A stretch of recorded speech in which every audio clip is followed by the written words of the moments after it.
আগমনের খুশিতে করব। সুবহানাল্লাহ বলেন না কেন? আমি মিলাদুন্নবীতে তো এগুলো আমি খুশি হয়ে করছি। এই পবিত্র কাজ, ভালো কাজ আপনি বেদাত বলে সাধারণ মানুষকে বোকা বানাতে চাচ্ছেন। এখনকার মানুষ আর অত বোকা, কথা বলেন, এখনকার মানুষ এত বোকা? আমি চ্যালেঞ্জ করে বলতে চাই, একটা আমার নবীর জন্ম আগে নাকি আমার নবীর কর্মদিবস আগে? আরে আমার নবীর যে আদর্শ, যে সঠিক পথ তো আমরা প্রতিনিয়ত এটা ধরেই রেখেছি। এটা তো একদিনে পালন করার বিষয় না, এটা প্রতিনিয়ত সকাল থেকে বিকাল পর্যন্ত পালন করা, জীবনের শুরু থেকে শেষ পর্যন্ত পালন করতে হবে। এটা আমাদের উপর, এটা বাধ্যতামূলক। ঠিক কিনা বলেন? আরো জোরে। আমি সাধারণ মানুষ যারা আছেন, আপনারা তাদের বক্তব্যে বিভ্রান্ত হবেন না। এখন যদি আমি বলি আপনারা আবার রাগ হয়ে যাবেন, অনেকে রাগ হবেন। আজকে আসার সময় দেখলাম গাজীপুর এক মহিলা মাদ্রাসাতে, গাজীপুর এক মহিলা মাদ্রাসাতে 8 থেকে 10 বছরের এক কিশোরীকে ধর্ষণ করা হয়েছে। কি করা হয়েছে? প্রতিদিনের বাংলা একটা চ্যানেল আছে, প্রতিদিনের বাংলা না জানি, প্রতিদিনের বাংলাদেশ আসার সময় হঠাৎ করে দেখলাম এই খবরটা আসছে। কই বলৎকার নিয়ে তো কোনো ফতুয়া নাই, কথা বলেন না কেন? বলৎকার নিয়ে তো কোনো ফতুয়া নাই, মানে নারীদের শ্লীলতা হানি করা হচ্ছে, এটাতে তো কোনো ফতুয়া নাই। কই নবীজির আগমনের মাসে আপনারা তো সিরাতুন নবী পালন করছেন, খুশি হয়েছি, কিন্তু সিরাতুন নবীর দিনে এত বড় নোংরা কাজ হলো, এটা কি জায়েজ? কই এটা নিয়ে তো কোনো ফতুয়া দেন না। আর যারা বলেন, আমি কি ভুল বলছি? আমরা নবীর মিলাদে খুশি হই, আপনারা বেদাত বলেন। আর সাধারণ মানুষকে বলছি, আপনারা মনে রাখবেন, নবীজি বলে গেছে কিয়ামতের পূর্বক্ষণে পৃথিবীতে সবচেয়ে নিকৃষ্ট মানুষ হবে আলেমরা। কারা? একজন মেতুর, মুসি, কামার, কুমার, তাঁতি, জেলে, যত শ্রেণীর মানুষ আছে, আমরা মুচিকে একটু খারাপ দৃষ্টিতে দেখি। একটা মুচিও ওই আলেমের চাইতে অনেক দামি হবে, দাঁড়িয়ে টুপিয়ে পাগড়িয়ে জুব্বাই কিন্তু অনেক বড় হবে, কিন্তু তাদের শিক্ষায় তারা বড় হতে পারবে। আরে ভাই, যে নবীকেই চিনতে পারে না সে কিসের আলেম? কথা বলেন, সে কিসের আলেম? আর একটা কথা আমি বলবো বলে সিদ্ধান্ত নিয়ে এসেছি, আপনাদের কাছে শুনবেন। আরো জোরে বলেন, আমরা কি মিলাদুন্নবী পালন করব কি করব না? আপনারা দেখেন, পৃথিবীর কোন দেশে মিলাদুন্নবীর বিপক্ষে কোনো দলিল নেই। এই দেশে শুধু ইয়াজিদ এবং আব্দুল ওহাব নজদির বেদাত্তারা আজকে নবীজির মিলাদকে বেদাত বলে মানুষকে দূরে সরাতে চায়। ঠিক কিনা বলেন? আপনারা দেখেছেন ব্রাহ্মণবাড়িয়াতে আমাদের এক সুন্নি সৈনিককে শহীদ করে দেওয়া হয়েছে, আজকেও সংঘর্ষ হয়েছে। কথা বলেন, এরা বসতে চাইলেও তো বসে না। আমাদের আলেমদের সাথে এদেরকে বসতে চাইলেও এরা বসে না, কারণ মিলাদুন নবীর দলিল বেশি লাগে না। আল্লাহ বলেছেন ফালিয়াফরাহু, তোমরা আনন্দ উৎসব করো, ওয়া খায়রুম মিম্মা ইয়াজমাউন, এটা তোমাদের পুঁজি করা সম্পদ চাইতে দামি, এটাই তো যথেষ্ট। এটা মানেন না, এটা আপনার সমস্যা, কিন্তু এই সমস্যাটা অন্যের মধ্যে ঢুকাতে চান কেন? আমার কথা আপনারা বুঝতে পারছেন? আপনারা দেখেছেন কয়দিন আগে আমাদের মাদ্রাসাগুলো, আমাদের আল্লাহর ওলিদের মাজারগুলো ভাঙা হয়েছে। আমার দিকে তাকান, আমার কাছে অবাক লাগে। আপনাদেরকে যেই কথাটাই বলতে চেয়েছিলাম, নবীজিকে নূর বললে অনেকেই কি করতে পারে না, সহ্য করতে। আচ্ছা আপনারা বলেন, লাইটের আলোকে কি প্রকৃত আলো বলা হয়, নাকি শিক্ষার আলোকে প্রকৃত শিক্ষা আলো বলা হয়? প্রকৃত চিরতরে যদি অন্ধকার দূর করতে হয়, তাহলে লাগবে যে আলোটা, সেটা হলো শিক্ষার আলো। কিসের আলো? নবীজি শিক্ষক ছিলেন না আমাদের? আদর্শ ছিলেন না আমাদের? নবীজি আসার পরে পৃথিবী কি অন্ধকারাচ্ছন্ন হয়েছে নাকি আলোকিত হয়েছে? তো আলো যে হয়েছে এটাই তো নূর। কি এই যে আলোকিত হয়েছে, আলো যে ছড়িয়ে দিয়েছে, এটাই তো নূর। তাহলে যারা নবীজিকে নূর মানতে চায় না, আমি বলবো তারা ওই নবীজিকে চিনার মতো সেই যোগ্যতা, দক্ষতা অর্জন করতে পারে। ঠিক না? ঠিক। এবার আসেন, গেল একটা, আমরা নবীজিকে নূর মানিত, সবাই মানিত, যেটা একবারে 100% নূর। এটা কি? কদ জাআকুম মিনাল্লাহি নূরু ওয়া কিতাবুম মুবিন, একেবারে স্পষ্ট কথা। ঠিক না? ঠিক। এই কি হয়েছে? এই মনু, কথা বলা যাইবে না, বাড়ি চলে যাও।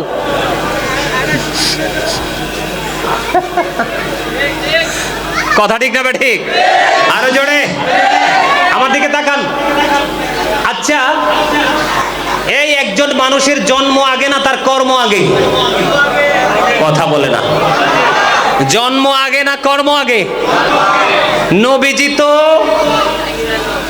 এরা বলে যে নবীজি তো এই দিনে আসছে, এই দিনে তো মৃত্যুবরণও করছে, নবীজির কি মরণ আছে? নবী তো হায়াতুন নবী, ঠিক না বেঠিক? আল আম্বিয়াউ আহিয়াউন ফি কুবুরিহিম ইউসাল্লুন। নবী রাসূলরা তারা আপন আপন রওজায় জিন্দা, তারা নামাজরত অবস্থায় আছে। কথা বুঝে নেবেন কিন্তু তারা মানুষকে কিভাবে বোকা বানায়। আমি দর্শকদের উদ্দেশ্যে বলছি, একটা মানুষের যদি জন্ম আগে হয় তাহলে তো নবীজির আগমন আগে, নবীজির আগমন তো আগে। তো নবীজি তো আসার 63 বছর পরে এই দিনে আবার পৃথিবী থেকে চলে গেছে। কথা কন। নবীজি মিলাদুন নবীতে রবিউল আউয়াল চন্দ্র মাসের 12 তারিখে পৃথিবীতে বিলাদত মোবারক হয়েছে। তো নবীজির মিলাদ যেদিন, বিলাদত যেদিন, ওই দিন যদি মিলাদুন নবী পালন করা বেদাত হয় তাহলে ওই দিনে সিরাতুন নবী পালন করা কি? কথা কয় না, হ্যাঁ? নবীজি আজকে আসছে, আল্লাহ বলেছেন তোমরা আনন্দ উৎসব করো, মিলাদ পালন করো। কি করো? আল্লাহ বলেছে, কোরআন হাদিস দ্বারা প্রমাণিত, সাহাবায়ে কেরামরাও করেছে। আমরা মিলাদুন নবী করছি, এটা যদি বেদাত হয় তাহলে সিরাতুন নবী কি? কথা কন। দেখেন কত বড় গর্দ পুরা, ওদের বিবেক কেমন পচন ধরেছে আপনারা একটু খেয়াল করেন। একজনের তো জন্ম আগে, তারপরে না তার কর্ম। সিরাত মানি তো নবীজির জীবনে যা আমাদেরকে দেখাইছে সঠিক পথ, এই পথের মধ্যে যা যা আছে সবই তো। তো কোনো মানুষের কি কর্মদিবস হয়? কথা কয় না। কর্মদিবস হয়? আপনি কোন দিক দিয়ে কর্মদিবস পালন করবেন? নবীজি নামাজ শিখাইছে, কোরআন শিখাইছে, সুদ খাওয়া ছাড়তে বলছে, মা বাবার সাথে ভালো আচরণ করতে বলছে, এগুলো তো যা বলছে আমরা প্রতিদিন দৈনন্দিন জীবনে আছেই, এগুলো তো এমনিতেই পালন হচ্ছে। এগুলো কি এক্সট্রা ভাবে পালন করা দিন? আচ্ছা যা হোক, তারপরও মেনে নিলাম তর্কের খাতিরে যে আপনি সিরাতুন নবী পালন করছেন, কিন্তু সিরাতুন নবী মিলাদুন নবীর মাসে কেন? কথা কন। আপনারা আমার কথা বোঝেন, মিলাদুন নবীর মাসে কেন সিরাতুন নবী? সারা বছর করেন তাফসিরুল কোরআন মাহফিল, মিলাদুন নবী আসলে করেন সিরাতুন নবীর মাহফিল। বুঝলাম না কিছু। এগুলো কি বিবেকবান বুদ্ধিমান মানুষের কাজ? আমার কথা বলেন। যারা বেশি লাফালাফি করে নবীর মিলাদকে বেদাত বলে, কয় মিলাদুন নবীতে শুধু মিলাদ পড়া রাইট আছে আর বাকি সব বেদাত। তো 2 দিন বিয়ার সাজে সাজে কি ছেলে মেয়ে 2 করে পয়সা থাকে নাকি আরো কিছু করে? করে কি করে না? তো মিল নবীজি আজকে আসছেন, রহমত আমাদের জন্য নিয়ামত নিয়ে এসেছে। আল্লাহ পবিত্র কালামে হাকিমে বলেছে, কদ জাআকুমুর রাসূলু বিল হাক্কি মির রাব্বিকুম ফাআমিনু খায়রুল লাকুম। আল্লাহর হাবিব আল্লাহর পক্ষ থেকে আমাদের জন্য সত্য নিয়ে এসেছে, এই সত্য পেয়ে আমরা কি করব? আল্লাহ বলেছেন ফাআমিনু, সুতরাং তোমরা ঈমান আনো, লাভ হবে কি? খায়রুল লাকুম, তোমাদের জন্য কল্যাণ হবে, ভালো হবে। তো যেই নবী এত নিয়ামত, কল্যাণ, রহমত হয়ে আসলো, সেই নবীর আগমনে খুশি হয়ে আমরা মিলাদ পড়ব, দুরূদ পড়ব, জিকির করব, বিরিয়ানির আয়োজন করব। যার তৌফিক আছে দান সৎকার করবে। যেমন কালকে আমি বন্যা কবলিত মানুষগুলোকে অনেক, আমার একটা ফাউন্ডেশন আছে, গাজী ফাউন্ডেশন, এটার চেয়ারম্যান আমি, ওইটার পক্ষ থেকে কালকে অনেক বন্যা কবলিত মানুষগুলোকে আমরা নগদ অর্থ দিয়েছি। এটাও নবীর আগমনের মিলাদের খুশিতে দিয়েছি। এবং এই দিনে আমি খেয়াল করেছি আমাদের ফাউন্ডেশন থেকে দরিদ্র মানুষ দেখে একজনকে এই মাসে একটা গাড়ি দিব, এটা আমি নবীর আগমনের খুশিতে করব। সুবহানাল্লাহ বলেন না কেন? আমি মিলাদুন নবীতে তো এগুলো আমি খুশি হয়ে করছি। এই পবিত্র কাজ, ভালো কাজ আপনি বেদাত বলে সাধারণ মানুষকে বোকা বানাতে চাচ্ছেন। এখনকার মানুষ আর অত বোকা? কথা বলেন, এখনকার মানুষ এত বোকা? আমি চ্যালেঞ্জ করে বলতে চাই, একটা আমার নবীর জন্ম আগে নাকি আমার নবীর কর্মদিবস আগে? আরে আমার নবীর যে আদর্শ, যে সঠিক পথ তো আমরা প্রতিনিয়ত এটা ধরেই রেখেছি। এটা তো একদিনে পালন করার বিষয় না, এটা প্রতিনিয়ত সকাল থেকে বিকাল পর্যন্ত পালন করা, জীবনের শুরু থেকে শেষ পর্যন্ত পালন করতে হবে। এটা আমাদের উপর, এটা বাধ্যতামূলক। ঠিক কিনা বলেন? আরো জোরে। আমি সাধারণ মানুষ যারা আছেন আপনারা তাদের বক্তব্যে বিভ্রান্ত হবেন না। এখন যদি আমি বলি আপনারা আবার রাগ হয়ে যাবেন, অনেকে রাগ হবেন। আজকে আসার সময় দেখলাম গাজীপুর এক মহিলা মাদ্রাসাতে 8 থেকে 10 বছরের এক কিশোরীকে ধর্ষণ করা হয়েছে। কি করা হয়েছে? প্রতিদিনের বাংলা একটা চ্যানেল আছে, প্রতিদিনের বাংলা না জানি প্রতিদিনের বাংলাদেশ আসার সময় হঠাৎ করে দেখলাম এই খবরটা আসছে। কই বলৎকার নিয়ে তো কোনো ফতুয়া নাই, কথা বলেন না কেন? বলৎকার নিয়ে তো কোনো ফতুয়া নাই, মানে নারীদের স্ত্রীরতা হানি করা হচ্ছে, এটাতে তো কোনো ফতুয়া নাই। কই নবীজির আগমনের মাসে আপনারা তো সিরাতুন নবী পালন করছেন, খুশি হয়েছি, কিন্তু সিরাতুন নবীর দিনে এত বড় নোংরা কাজ হলো, এটা কি জায়েজ? কই এটা নিয়ে তো কোনো ফতুয়া দেন না। আরো জোরে বলেন, আমি কি ভুল বলছি? আমরা নবীর মিলাদে খুশি হই, আপনারা বেদাত বলেন। আর সাধারণ মানুষকে বলছি, আপনারা মনে রাখবেন নবীজি বলে গেছে কিয়ামতের পূর্বক্ষণে পৃথিবীতে সবচেয়ে নিকৃষ্ট মানুষ হবে আলেমরা। কারা? একজন মেতুর, মুসি, কামার, কুমার, তাঁতি, জেলে যত শ্রেণীর মানুষ আছে, আমরা মুচিকে একটু খারাপ দৃষ্টিতে দেখি। একটা মুচিও ওই আলেমের চাইতে অনেক দামি হবে, দাঁড়িয়ে টুপিয়ে পাগড়িয়ে জুব্বাই কিন্তু অনেক বড় হবে, কিন্তু তাদের শিক্ষায় তারা বড় হতে পারবে। আরে ভাই, যে নবীকেই চিনতে পারে না সে কিসের আলেম? কথা বলেন, সে কিসের আলেম? আর একটা কথা আমি বলবো বলে সিদ্ধান্ত নিয়ে এসেছি, আপনাদের কাছে শুনবেন। আরো জোরে বলেন, আমরা কি মিলাদুন নবী পালন করব কি করব না? আপনারা দেখেন পৃথিবীর কোন দেশে মিলাদুন নবীর বিপক্ষে কোনো দলিল নেই। এই দেশে শুধু ইয়াজিদ এবং আব্দুল ওহাব নজদির বেদাত্তারা আজকে নবীজির মিলাদকে বেদাত বলে মানুষকে দূরে সরাতে চায়। ঠিক কিনা বলেন? আপনারা দেখেছেন ব্রাহ্মণবাড়িয়াতে আমাদের এক সুন্নি সৈনিককে শহীদ করে দেওয়া হয়েছে, আজকেও সংঘর্ষ হয়েছে। কথা বলেন, এরা বসতে চাইলেও তো বসে না। আমাদের আলেমদের সাথে এদেরকে বসতে চাইলেও এরা বসে না, কারণ মিলাদুন নবীর দলিল বেশি লাগে না। আল্লাহ বলেছেন ফালিয়াফরাহু, তোমরা আনন্দ উৎসব করো, ওয়া খায়রুম মিম্মা ইয়াজমাউন, এটা তোমাদের পুঁজি করা সম্পদ চাইতে দামি, এটাই তো যথেষ্ট। এটা মানেন না, এটা আপনার সমস্যা, কিন্তু এই সমস্যাটা অন্যের মধ্যে ঢুকাতে চান কেন? আমার কথা আপনারা বুঝতে পারছেন? আপনারা দেখেছেন কয়দিন আগে আমাদের মাদ্রাসাগুলো, আমাদের আল্লাহর ওলিদের মাজারগুলো ভাঙা হয়েছে। আমার দিকে তাকান, ওনারা আমি মানলাম, আমার দিকে তাকান, বুঝে নেবেন। কিন্তু ঈমান হরণ করার জন্য ইয়াজিদ বাহিনী মাঠে নেমে গেছে। 63 হিজরিতে 61 হিজরিতে কি জান্নাতের সরদারদেরকে কি ধ্বংস করে না ইয়াজিদ বাহিনী? কথা বলেন, করছে কি করছে না? আরো জোরে বলেন, করছে কি করছে না? এরা যে জান্নাতের সরদার, এতে কোনো সন্দেহ আছে? ভাই আমার দিকে তাকান, সন্দেহ আছে? আল্লাহ রাসূল বলেছেন আল হাসান ওয়াল হুসাইনু সাইয়্যিদা শাবাবি আহলিল জান্নাহ। আমার রাসূল বলেছেন Imam Hasan and Hussain are the leader of younger people in Jannah. Imam Hasan Hussain দুই ভাই হলো জান্নাতে যুবকদের সরদার। ওমা সুবহানাল্লাহ বলেন না। আমার কথা যদি অযৌক্তিক হয়, আমার এই ব্যক্তিগত কাজের জন্য আপনারা বকা দেন, আমি দুঃখ পাবো না, কিন্তু নবীজির বেলায়, আল্লাহর ওলিদের বেলায় কিন্তু আমরা থেমে থাকবো। আমার দিকে তাকান, আমি সূরার নামগুলো বলবো না, এটা ওই অনলাইনে ওয়াজটা করা আছে, শুধু আপনারা আমার সূরার নামগুলো যদি সম্ভব বলে দিব। সূরা ইউনূসের 62 নম্বর আয়াতে আল্লাহ বলেছেন আলা ইন্না আউলিয়া আল্লাহি লা খাউফুন আলাইহিম ওয়া লা হুম ইয়াহজানুন। আল্লাহ বলেছেন behold verily the friends of Allah have nothing to fear or two regret. জেনে রাখো আল্লাহর বন্ধুদের কোনো ভয় নেই, তারা দুঃখিত হবে না। সূরা হামিম সম্ভবত 31 নম্বর আয়াত, 31 নম্বর আয়াত কোট করে নিয়ে যান, রেকর্ড করে নিয়ে যান।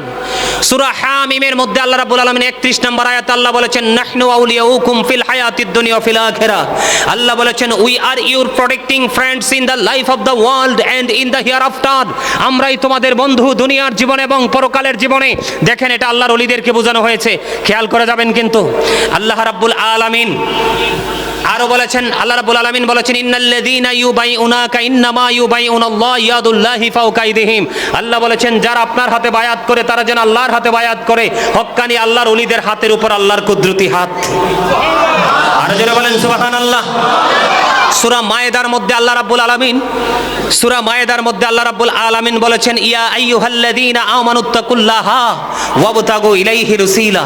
আল্লাহ রাব্বুল আলামিন বলেছেন, হে ঈমানদারগণ, তোমরা আল্লাহকে ভয় করো এবং আল্লাহকে পাওয়ার জন্য তোমরা উসিলা খোঁজো। এই উসিলা হলো হক্কানি আলেম এবং হক্কানি আল্লাহর ওলিরা। তাফসীরের কিতাবগুলোতে বিস্তারিত ব্যাখ্যা আছে। আমি আপনাদেরকে বলি, সূরা আল ফজর 29 এবং 30 নম্বর আয়াতের মধ্যে আল্লাহ রাব্বুল আলামিন বলেছেন, ফাদখুলি ফি ইবাদি ওয়াদখুলি জান্নাতি। আল্লাহ বলেছেন, join with my dear people, come to my paradise. আল্লাহ বলেছেন, তোমরা আমার প্রিয় লোকেদের সাথে যুক্ত হও আর আমার জান্নাতে চলে আসো। এখানেও কিন্তু আল্লাহ রাব্বুল আলামিন আল্লাহর ওলিদের কথা বুঝিয়েছেন। আল্লাহ রাব্বুল আলামিন আরো বলেছেন, আপনারা আমার দিকে তাকান। আল্লাহ রাব্বুল আলামিন আরো বলেছেন, ইয়া আইয়ুহাল্লাযীনা আমানুত্তাকুল্লাহা ওয়া কুনু মা'আস সাদিকিন। আল্লাহ রাব্বুল আলামিন বলেছেন, হে ঈমানদারগণ, তোমরা আল্লাহকে ভয় করো এবং আল্লাহ রাব্বুল আলামিনকে পাওয়ার জন্য তোমরা সাদিকিনদের অন্তর্ভুক্ত হও। জোরে জোরে বলেন সুবহানাল্লাহ। আল্লাহ আরো বলেছেন, ইয়া আইয়ুহাল্লাযীনা আমানু, হে ঈমানদারগণ, আতিউল্লাহ, তোমরা আল্লাহর অনুগত্য করো, ওয়া আতিউ রাসূল, রাসূলের অনুগত্য করো, ওয়া উলিল আমরি মিনকুম, তোমাদের মধ্যকার যারা শায়েখ মাশায়েখ আছে, আল্লাহর ওলিরা আছে, তোমরা তাদের অনুগত্য করো। জোরে জোরে বলেন সুবহানাল্লাহ। হক্কানি আলেমদের এবং হক্কানি আল্লাহর ওলিদের সাথে যখন আপনি যুক্ত হবেন, তখন আপনি নবীকে চিনতে পারবেন। আর নবীকে যখন চিনতে পারবেন, নবী চিনতে পারলেই আপনি আল্লাহ পেয়ে গেলেন। এটা আমার কথা নয়, আল্লাহ বলেছেন, মাইয়ুতি'ir রাসূলা ফাকাদ আতাল্লাহ, হি হো ওবিজ দ্য স্টিল ওবিজ আল্লাহ। যেই ব্যক্তি রাসূলের নির্দেশ মানলো, সে যেন আল্লাহর নির্দেশ মানলো। আমার দিকে তাকান। 1980 সনে আমেরিকার বোস্টন মসজিদে 150 জন গির্জার সুপারিনটেন্ডেন্টের সাথে বাহাস করার জন্য বাংলাদেশ থেকে গিয়েছিলেন শাহপুর দরবার শরীফের পীর সাহেব কেবলা, যার নাম হলো ডক্টর আহমদ পেয়ারা বাগদাদি। 150 জন গির্জার সুপারিনটেন্ডেন্ট ছিলেন একদিকে, ডক্টর আহমদ পেয়ারা বাগদাদি পীর সাহেব কেবলা ছিলেন একদিকে। ইহুদি খ্রিস্টানেরা বক্তব্য দিয়েছে, he that love with not know with not god, for god is love. এরা বলেছে, যেজন প্রেম করে না সেজন আল্লাহকে জানে না, ফর গড ইজ লাভ, আল্লাহই প্রেম। ডক্টর আহমদ পেয়ারা বাগদাদি পীর সাহেব কেবলা বলেছেন, নো, সে বলুন, ইফ ইউ ডু লাভ আল্লাহ, যদি তোমরা আল্লাহকে ভালোবেসে থাকো, ফলো মি মুহাম্মদ সাল্লাল্লাহু আলাইহি ওয়াসাল্লাম, মুহাম্মদ সাল্লাল্লাহু আলাইহি সাল্লামের অনুগত হয়ে যাও, আল্লাহ উইল লাভ ইউ, আল্লাহ তোমাদেরকে ভালোবাসবে, এন্ড ফরগিভ ইউর সিনস, আল্লাহ তোমাদের জীবনের গুনাহগুলি মাফ করে দিবে। আওয়াজ তুলে বলেন আল্লাহু আকবার। আমি আপনাদেরকে বলে দিতে চাই, গোটা পৃথিবীর মুসলিম উম্মার উদ্দেশ্যে বলে দিতে চাই, এই বাংলাদেশে ইসলামের ঝান্ডা এনেছে আল্লাহর ওলিরা। আজকে যে তোমরা আল্লাহর ওলিদের বিরুদ্ধে কথা বলো, হযরতে শাহজালাল মুজাররদি আমনি জায়নামাজ বিছিয়ে সুরমা নদী পার হয়ে গেছে, আর তোমাদের মতো কথিত মৌলবীরা তোমরা ইঞ্জিন চালিত নৌকায় উঠলেও পার হওয়ার সম্ভাবনা নাই, ডুবিয়ে মরার সম্ভাবনা বেশি। ঠিক কিনা বলেন? তাদের বিরুদ্ধে কথা বলো, স্পর্ধা কত? আপনি বাড়ি বানাতে হলে ইঞ্জিনিয়ার লাগবে, আপনার সন্তানকে সুশিক্ষা শিক্ষিত করতে হলে টিচিং দিতে হবে, টিচার লাগবে। কথা বলেন না কেন? আমার কথা কি অযৌক্তিক? অযৌক্তিক হলে আপনারা আমাকে এখানে বলবেন। আপনি যদি অসুস্থ হন, ট্রিটমেন্টের জন্য কি লাগবে? ডাক্তার লাগবে। ঠিক তেমনি আপনি পরকাল বুঝতে হলে আপনার প্রেজেন্ট অ্যান্ড ফিউচার, এই দুটোকে যদি ব্রাইটনেস করতে চান, আপনাকে জানতে হবে, যারা জাননেওয়ালা ব্যক্তি, এদের মধ্যে সবচেয়ে বড় যারা হলো হক্কানি আলেম এবং হক্কানি আল্লাহর ওলিরা। জোরে জোরে কোন সুবহানাল্লাহ। আমার দিকে তাকান। সাদিকিনের ব্যাখ্যা করতে গিয়ে শায়েখ ইসমাইল হাক্কি রাদিয়াল্লাহু তাআলা আনহু তাফসিরে রুহুল বায়ান, তাফসিরে মাঝহারি, তাফসিরে কদরি, তাফসিরে রুহুল বায়ানের মধ্যে আল্লাহর ওলিদের কথা বলেছেন, তাফসিরে মাঝহারির মধ্যে আল্লাহর ওলিদের কথা বলেছেন, কিন্তু তাফসিরে কদরির মধ্যে তিনি আরেকটা যুক্ত করেছেন, হক্কানি আলেম। মনে রাখবেন, সব দাড়িওয়ালা আলেম কিন্তু হক নয়। কিছু কিছু আলেম দিয়ে আল্লাহ জাহান্নাম উদ্বোধন করবে, মনে রাখবেন। আর কিছু কিছু আলেমকে আল্লাহকে জান্নাতে উদ্বোধন করবে। জোরে জোরে বলেন ঠিক না ঠিক? আমি আপনাদেরকে বলে দিতে চাই, এগুলোকে আল্লাহর ওলিদেরকে সম্মান করার দলিল না। এবার আসেন আমি একটু হাদিস শরীফে যাই। হযরতে আবু হুরায়রা রাদিয়াল্লাহু তাআলা আনহু থেকে হাদিস বর্ণিত, হাদিস কানে এসেছে মুসলিম শরীফের মধ্যে। আমার দিকে তাকান, আমার দিকে তাকাও যুবকেরা। একজন ব্যক্তি, রাসূল বলেছেন, একজন ব্যক্তি কবরের উপর বসার চাইতে, খেয়াল করবেন, এটা কিন্তু আল্লাহর ওলির কথা বলা হয় নাই। একজন সাধারণ মুসলমানের ইজ্জত, একজন সাধারণ মুসলমানের মর্যাদা বোঝানোর জন্য রাসূল বলেছেন, একজন ব্যক্তি সে তার গায়ে আগুন লাগিয়ে দিল, আগুন লেগে তার শরীরের জামা পুড়ে গেল, জামা পুড়ে এই আগুন থেকে তার স্কিন, চামড়া পুড়ে গেল। এই জামা এবং চামড়া পুড়ে যাওয়া অনেক উত্তম একটা মুসলমানের কবরের উপরে শুধু বসার চাইতে। আল্লাহু আকবার বলবেন না? আপনারা মনে হয় আমার কথাটা বোঝেন নাই। আরে একজন মুসলমানকে মাটি দেওয়ার পরে তার কবরকে সম্মান করতে হবে, দেখলে কবরকে সালাম দিতে হবে। শিক্ষা কে দিয়েছে? আরো জোরে।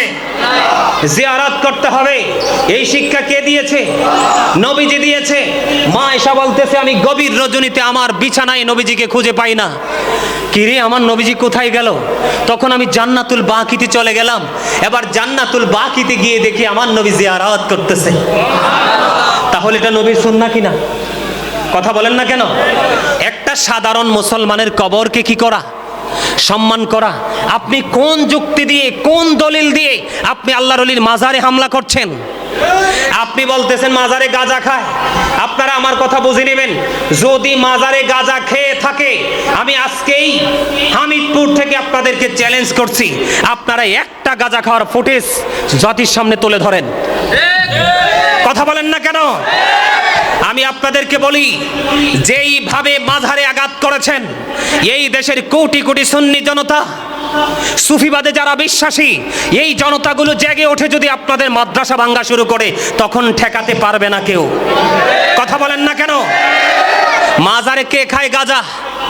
আমি এ পর্যন্ত দেখি নাই। মাজারে কে শিরিক করে? একজন মানুষের লেখা নাই, পড়া নাই, জানা নাই, সমাজের অবহেলিত, লাঞ্ছিত, নির্যাতিত মানুষগুলো কোথাও জায়গায় তারা থাকার জায়গা পায় না। আল্লাহর ওলির আস্তানায় বট গাছের নিচে আস্তানা গাড়ে। কথা বলেন না কেন? সে যদি সেজদা দিয়েও থাকে, আপনি দেখে থাকেন, আপনি তাকে তুলে এনে পুনর্বাসনের জন্য পাঠান, তাহলে আমি আপনাকে বলবো একজন বীর পুরুষ। ঠিক কিনা বলেন? মাথায় হেলমেট লাগিয়ে, মুখে মাস্ক পরে আল্লাহর ওলিদের মাজারে আক্রমণ করেন, এটা কোন বীর পুরুষের পরিচয়? কথা বলেন না কেন? আজকে যারা মাজার ভাঙতেছে, গতকালকে আমি নাম বলবো না, এই লোকটার নাম আমি মুখে নিতে চাই না, আমার খুব ঘৃণা হয়। এই লোকটা যখন নারী কেলেঙ্কারিতে যুক্ত হয়ে, এই লোকটা যখন জেলখানায় গেল, তার দলের লোকেরা তাকে ফুল দিয়ে সংবর্ধনা দিয়েছে, তখন বেদাত ফতুয়াটা কোথায় ছিল? ঠিক কিনা বলেন? নবীর বেলায় বেদাত, আল্লাহর ওলিদের বেলায় গল্লে শিরক। কথা কন না কেন? এটা কোন দলিল দিয়ে দিছেন ফুলের মালাটা? সে তো ভালো কোনো কাজ করে বের হয় নাই, গোটা জানে সে কলঙ্কিত ব্যক্তি। সে বলতেছে মাজার শুধু ভেঙে ফেললেই চলবে না, মাজারগুলোতে আমাদের খানকাগুলো বসাও। মাজারগুলো ভেঙে ভেঙে মাজারের উপরে তোমরা খানকা তৈরি করো, এখানকে বুজুর্গ লোকদেরকে বসাবো। কোন বুজুর্গ লোক? যারা ইয়াজিদকে বলে হযরত ইয়াজিদ, তারা বুজুর্গ লোক। কথা বলেন না কেন? কারবালার মাস আসলে নবীজির প্রেমের গল্প বলে না, আহলে বাইতকে নিয়ে ওয়াজ করে না, ইয়াজিদকে বলে ইয়াজিদ নাকি হযরত ইয়াজিদ। আবার বলে ইয়াজিদের নাকি ইমাম হুসাইনের শাহাদাতের পিছনে কোনো হাত নাই। এরা বুজুর্গ লোক। এই দেশের ফকির দরবেশ বিশ্বাসী মানুষ, এই দেশে সুফি আজম বিশ্বাসী মানুষ, সুন্নি জনতা ঘরে বসে থাকবে না। আপনাদের মাদ্রাসায় কি পরিমাণ বলৎকার হয়, কই তখন তো মাদ্রাসা ভাঙ্গার অনুমতি দেন না। কথা বলেন না কেন? তখন আপনাদের ফতুয়া কি হয়? আপনাদেরকে বলে গেলাম, যুবক ভাই তোমাদেরকে বললাম, তোমরা আজকে দেখবা প্রতিদিন বাংলাদেশ একটা চ্যানেল আছে, চ্যানেলের মধ্যে দেখবা কত বড় বুজুর্গ, নাম আবার মাদানি। নাম কি? নাম আবার মাদানি। আজকে 8 বছরের একটা মেয়েকে ধর্ষণ করেছে। আজকে মাদ্রাসা ভেঙে দেওয়া উচিত। ঠিক কিনা বলেন? এই মেয়েটার লাইফ শেষ, এই মেয়েটার মা বাবা সমাজে দাঁড়াতে পারবে না। ঠিক কিনা বলেন? আজকে মাদ্রাসা ভেঙে না, ভাঙো না কেন? নিজের পক্ষে এলে বলে ভালো লাগে, নিজের পক্ষে না হইলে মজা। ঠিক কিনা বলেন? সুন্নিরা যথেষ্ট ভদ্র, সুন্নিরা লাঠি হাতে নেয় না, সুন্নিরা মারামারি করে না, সুন্নিরা ঝগড়া করে না। শেষ কোথায় আছে আমরা দেখবো। ঠিক কিনা বলেন? আরো জোরে বলেন। আমার নবী আসছে, বেদাত ফতুয়া দাও তোমরা। তোমাদের মৌলবীরা কত জলসা করে, কথা বলেন না কেন? এগুলো কোন কিতাবে আছে? এগুলো কি নবীজি জামানে করছিল সাহাবায়ে কেরাম? আমার দিকে তাকান, আমি কি ভুল বলছি কিছু? না খারাপ বলছি? এই শিশু বাচ্চাদেরকে বলৎকার করা হয়, এরকম রেকর্ডও আছে, এইরকম রেকর্ডও আছে। আপনারা গত কাছে সবচেয়ে বড় কারি তাদের দলের মেয়েটাকে প্রলোভন মাদ্রাসায় ভর্তি করেছে, 12 থেকে 14 বছর মেয়েটা ধর্ষণ করার পরে 2.5 লক্ষ টাকা দেওয়া হয়েছে, তোমরা এলাকা ত্যাগ করো। তখন কোথায় ছিল আপনাদের মানসিকতা? কথা বলেন না কেন? আল্লাহর ওলিদের মাজারে গাঁজা খায়, যদি গাঁজা খায় এটাকে তোমরা দেখলে প্রতিরোধ করো, প্রতিহত করো। কিন্তু এটা না করে তোমরা আল্লাহর ওলির মাজার ভেঙে দিচ্ছ, আবার বলো তোমাদের খানকা করতে। যাও খানকা করতে। আপনাদেরকে বলি আজকে নবীর প্রেমিক সৈনিকেরা, সুন্নি জনতা, বাঁচার জন্য যদি আলাদা হন তবে কেউ বাঁচতে পারবে না, আর মরার জন্য যদি একত্রিত হন তবে কেউ মরবে না। ঠিক কিনা বলেন? আমি আপনাদের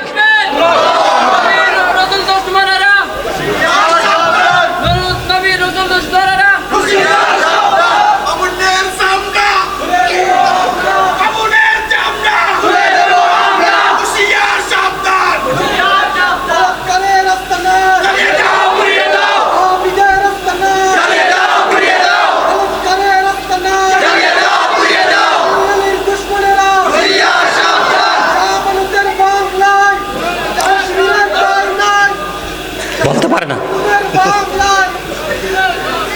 আমি বলছি না তোমরা ভাই, আপনাকে অসংখ্য ধন্যবাদ যোগ উপযোগী সময় উপযোগী কথাগুলো তুলে ধরার জন্য।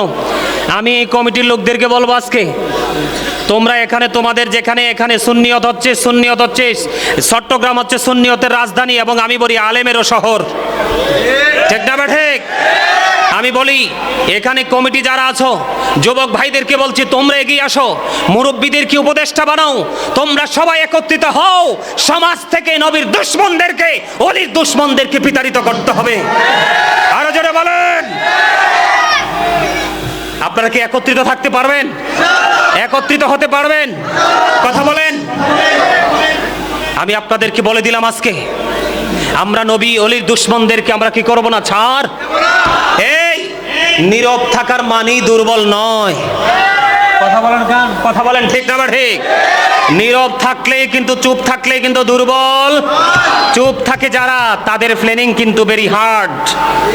কথা বলেন না কেন? আরো জোরে। এত বলৎকার হয়, এত অন্যায় করে, এত অপরাধ করে, তাদের বিরুদ্ধে কোনো বক্তব্য নেই। কথা বলেন।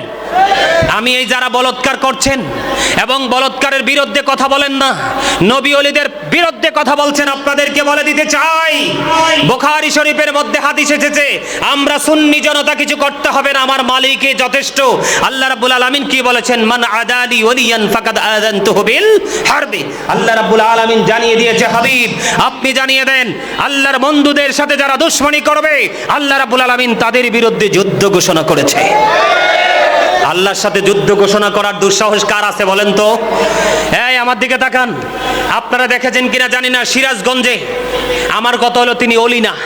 আমি তোমাদের বক্তব্য মেনে নিলাম, তিনি ওলি নয়, তিনি একজন মুসলমান, তো একজন ইমানদার। তো সিরাজগঞ্জে দেখলাম একটা মাজারকে ভেঙ্গে চুড়ে আপনার ওই মাজার থেকে তার দেহটাকে উঠিয়ে নিয়ে গেছে, ভেঙ্গে ফেলেছে মাথাটা, বস্তা ভরে নিয়ে গেছে।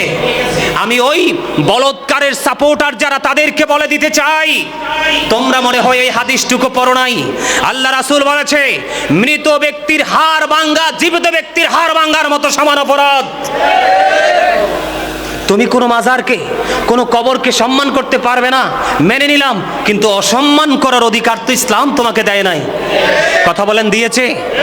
আপনাদেরকে সজাগ থাকতে হবে, আপনাদেরকে সচেতন থাকতে হবে। গোটা বাংলাদেশের মুসলমানকে ঐক্যবদ্ধ হতে হবে। নবীর প্রেমিক ওলি প্রেমিকদেরকে কি করতে হবে? একত্রিত হতে হবে। ঠিক কিনা বলেন? আপনারা একত্রিত হতে রাজি আছেন তো? প্রতি বছর একটানা যদি সম্ভব হয় বছরে 3টা প্রোগ্রাম করাবেন। যত বেশি প্রোগ্রাম করাবেন আপনাদের ইয়াং জেনারেশনের কাছে এক একটা প্রোগ্রামে এক একটা বিষয় দিয়ে দিবেন, আলোচকদেরকে এক একটা বিষয় সম্পর্কে জানতে পারবে। আপনার পরবর্তী প্রজন্মকেও ইমান চুরি করতে পারবে না। তার কারণ হলো আল্লাহ রাসূল বলেছেন আদিবু আওলাদাকুম আলা তালাতি হিসালিন হুব্বি নাবিকুম ওয়া হুব্বি আহলি বাইতিহি ওয়া আলা কিরাতিল কুরআন। রাসূল বলেছেন তোমরা তোমাদের সন্তানদেরকে 3টি বিষয় শিখাও। একটা হলো teach the love of the prophet, teach family love, learn to recite the holy Quran. রাসূল বলেছে নবীর প্রেম শিখাও, নবীর পরিবারের ভালোবাসা শিখাও এবং কোরআন তেলাওয়াত শিখাও। আপনি আপনার সন্তানকে আগে নবীর প্রেম শিখান, ঈমান, রাসূলের পরিবারের ভালোবাসা শিখান, এটা ঈমান, আর কোরআনের শিক্ষাটা 3 নম্বরে দেন, কারণ সেটা হলো আইনের ভান্ডার। এই জন্য আল্লাহ রাব্বুল আলামিন আমি বলি Allah is all in all, follow his law and light for eternal success. আল্লাহ রাব্বুল আলামিন সব কিছুর মালিক, কিন্তু আল্লাহ আমাদের জন্য 2টি নিয়ামত দিয়েছে, একটা হলো ল আর একটা হলো লাইট। কথা কি বুঝতে পারছেন? ল কাকে বলা হয়? লয়ার কাকে বলা হয়? আইন যারা বুঝে, ব্যারিস্টার বা লয়ার বা অ্যাডভোকেট বলা হয়, ঠিক কিনা বলেন? এই ল হলো আইন, আর এই আইনটা হলো কোরআন। আর ল এন্ড লাইট, লাইট হলো নবীজি, নবীজি হলো নূর, নবীজি হলো আলো। দেখেন এরা কত গর্ধব, এরা কত মূর্খ, এরা কত পাগল। নবীজিকে নূর বললে কয় নবী বলে মাটি, নবীজিকে নূর বললে মাথা খারাপ হয়ে যায় ওদের। এই নবীজি আসার কারণে কি দুনিয়া থেকে অন্ধকার দূর হয়ে গেছে না? কথা বলেন না কেন? দূর হয়ে গেছে না? তো এটাই তো নূর। নবীজি আসার কারণে আপনাদেরকে বলি, আজকে যে আমাকে পাইছেন আপনারা মোবাইলে না, আধুনিক প্রযুক্তির মাধ্যমে তো আপনারা আমাকে পাইছেন, আমাকে পাইছেন। তো আমাকে পাইছেন যে এটা আবিষ্কার করলো কে? বিজ্ঞান। কে? এখন বিজ্ঞানটা আসলো কোত্থেকে? কোরআন থেকে। Al Quran the ultimate miracle, the ultimate miracle 19 of the holy Quran. The holy Quran, এই পবিত্র গ্রন্থ থেকে আপনার বিজ্ঞান আবিষ্কৃত হয়েছে। এখন এই বিজ্ঞান কোরআনটা আসলো কার কাছে? আল্লাহর প্রিয় হাবিব সরকারে মদিনার কাছে। কার কাছে? আমার দিকে তাকান, এই আমার দিকে তাকান। এই পৃথিবী থেকে আকাশটা অনেক দূরে, এত দূরে এটা কল্পনা করা যাবে না। এই গুরুত্বপূর্ণ একটা পয়েন্ট, আপনারা আমার দিকে তাকান। আর জীবনে হয়তো আসতেও পারি, নাও আসতে পারি, এই জন্য শিখে রাখেন বিষয়গুলো। আকাশের মধ্যে 200 crore গ্যালাক্সি আছে। তার মানে আকাশের মধ্যে 200 কোটি ছায়াপথ আছে। প্রত্যেকটা ছায়াপথের মধ্যে 10,000 কোটি করে তারা আছে। একটা তারকার নাম হলো নিউট্রন স্টার। এই নিউট্রন স্টার তারাটার এক চা চামচ পদার্থের ওজন হলো 1000 মিলিয়ন টন। আল্লাহু আকবার বলেন না। একটা তারকার এক চা চামচ পদার্থের ওজন হলো 1000 মিলিয়ন টন। তাহলে একটা তারার ওজন কত হতে পারে বের করার ক্ষমতা সৃষ্টির কারোরই। বলে হুজুর এখানে কেন আসলেন? এত ওজন ধারণ করলো আসমান।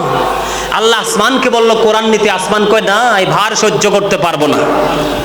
বুঝে নিবেন, বুঝে নিবেন আমার নবীর শান, আমার নবীর পাওয়ার, আমার নবীর আজমত, আমার নবীর নূর কত পাওয়ারফুল নূর। জমিনের বুক চিরে হয়েছে বিশাল নদী, জমিনের বুকে হয়েছে বিশাল বিশাল অবকাঠামো, জমিনের বুকে দাঁড়িয়ে আছে বিশাল বিশাল বৃক্ষ, জমিনের বুকে দাঁড়িয়ে আছে আপনার আমার পরিকল্পিত সকল সকল কিছু। ঠিক কিনা বলেন? জমিনের কি কোনো কষ্ট হয়? জমিনের কোনো মাত আছে? নাই। এত এত পাওয়ারফুল, এত লোড সহ্য করতে পারে জমিন। জমিনকে আল্লাহ বলল কোরআন নিতে। জমিন তো কোরআন নিতে রাজি হলো না, কিন্তু কোরআনটা আসছে কার কাছে? আপনার আমার প্রাণের নবীর কাছে। ল এন্ড লাইট। আল্লাহ রাব্বুল আলামিন আগে লাইট পাঠাইছে। কি পাঠাইছে? লাইট পাঠাইছে। তারপরে লাইটের কাছে ল পাঠাইছে। লাইট এবং ল মিলে এটা 100% ল হয়ে গেছে। কথা বলেন না কেন? তার মানে শ্রেষ্ঠ শিক্ষক হয়ে গেছে। সেই নবীকে নূর বললে তারা নূর মানতে রাজি না। তাদের পক্ষের কোন লোককে বলে আবার আমাদের ওই লোকটা নূরানি। আরো জোরে কোন, ঠিক না বেঠে? আমাদের কুমিল্লাতে একটা মসজিদ আছে, রাগ হইতেছেন না আপনি? আমাদের কুমিল্লাতে একটা মসজিদ আছে, নূর মসজিদ। কথা বুঝে নিয়েন, আমি বুঝাচ্ছি কি অন্তরের জ্বালা থেকে বলছি। এরা কেমন ভাবে নিজেকে নবী দাবি করে, এখনো নবী চিনতে পারে না। কেমন ভাবে নিজেকে আলেম দাবি করে, তারা এখনো নবীকেই চিনতে পারে না। এই মসজিদ কয় এটা নূর মসজিদ। তো এটা নূর হইলো কেমনে? এটা দিয়ে ইট বালু সিমেন্ট দিয়ে বানাইছে, এটা নূর হইলো কেমনে? 63 দিন পরে করো, না হয় 63 মাস পরে করো। কথা ঠিক আছে নি আমার? হ্যাঁ, কথা বুঝেন নাই আমার? আরে আজকে তো আইছে, আসার পরে 63 বছর পরে আবার এই দিনে পৃথিবী থেকে চলে গেছে। মনের কষ্ট থেকে কথাগুলো বলছি।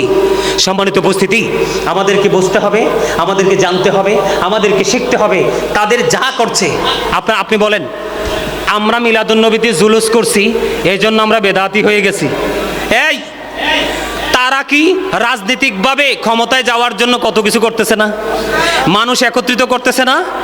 তো তাদেরকে বলবো এটার একটা দলিল জেনে এই কিতাবে আছে, রাজনীতি করার জন্য এত মানুষ একত্রিত করা যাবে। কথা কন, আমরারটা বেদাত, আপনারটা ইবাদত। কথা কি বুঝে আসে? আমার কথা বলেন আসে? আরে আমি নবীর প্রেমে খুশি হয়েছি, আল্লাহ বলেছে খুশি হইতে, আমারে তুমি বেদাত বলে চালিয়ে দিলা। আর তোমরা যে লাঠি সোটা দিয়ে মাজার ভাঙ্গো, কত ধরনের কর্ম করতেছো, তোমাদের সবগুলো বেদাত। যাই হোক, সম্মানিত উপস্থিতি, অনেক সময় দেরি করে ফেলেছি, অনেক লম্বা সময় হয়ে গেছে, আমি আসলে আর আলোচনা করতে চাই না। আমি আপনাদেরকে একটা কথাই বলতে চাই, আপনার ঈমান যদি থাকে, আপনি অল্প আমল দিয়ে আসল জায়গায় যেতে পারবেন, ঠিক কিনা বলেন? আর ঈমান যদি না থাকে, পাহাড় পরিমাণ আমল দিয়ে কোনো লাভ হবে? কথা বলেন হবে? আরো জোরে হবে? সারা বাংলাদেশ থেকে আমাদের মুরব্বী যারা আছে, কেন্দ্রীয় কমিটিতে যারা আছে, তারা যখন আমাদেরকে ডাক দিবে, কেউ অসুস্থতার অজুহাত দিয়ে, কর্মের অজুহাত দিয়ে ঘরে বসে থাকবো না। আমরা জাতীয় ঐক্য গঠনের মাধ্যমে আমরা গোটা বাংলাদেশে সুন্নিয়তের জাতীয় ঐক্য গড়ে তুলে গোটা বাংলাদেশ থেকে আমরা এই বলৎকারদেরকে নিপাত করবো, ঠিক কিনা বলেন? আমার কথায় একমত? ইয়া রাসূলুল্লাহ,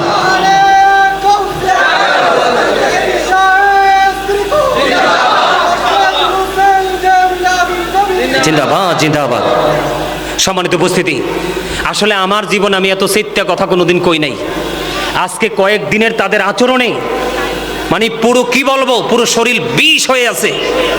তাদের আচরণ, তাদের ব্যবহার, আপনি কি বলেন? একজন জিন্দা মানুষকে মেরে ফেলা, তাজা মানুষকে মেরে ফেলা, কোনো অন্যায়, কোনো অপরাধ ছাড়া। এরা আবার বলে আল্লাহর ওলির দরবারে শিরক হয়। মানুষ হত্যা করা কোন কিতাবে পাইছেন? এটা জায়েজ? কথা বলেন, এটা জায়েজ? আরে কোনো মুসলিম দেশে কোনো বেঈমানকে পর্যন্ত হত্যা করা যাবে না। আপনি যদি কোনো মুসলমান দেশে কোনো হিন্দু, খ্রিস্টান, বৌদ্ধকে আপনি হত্যা করেন পাওয়ার দেখাইয়া, কাল হাসরের দিনে গোটা জাতির হত্যার দায় নিয়ে জাহান্নামে যেতে হবে। কি মনে করছেন এত সহজ? সম্মানিত উপস্থিতি, আজকে জুমার রাত আমি আপনাদেরকে বুঝাইতে চাইছি নবীজির মর্যাদা, নবীজির পাওয়ার। আবার যদি কোথাও দেখা হয়, নবীজির আরেকটা সাইড নিয়ে আলোচনা করব।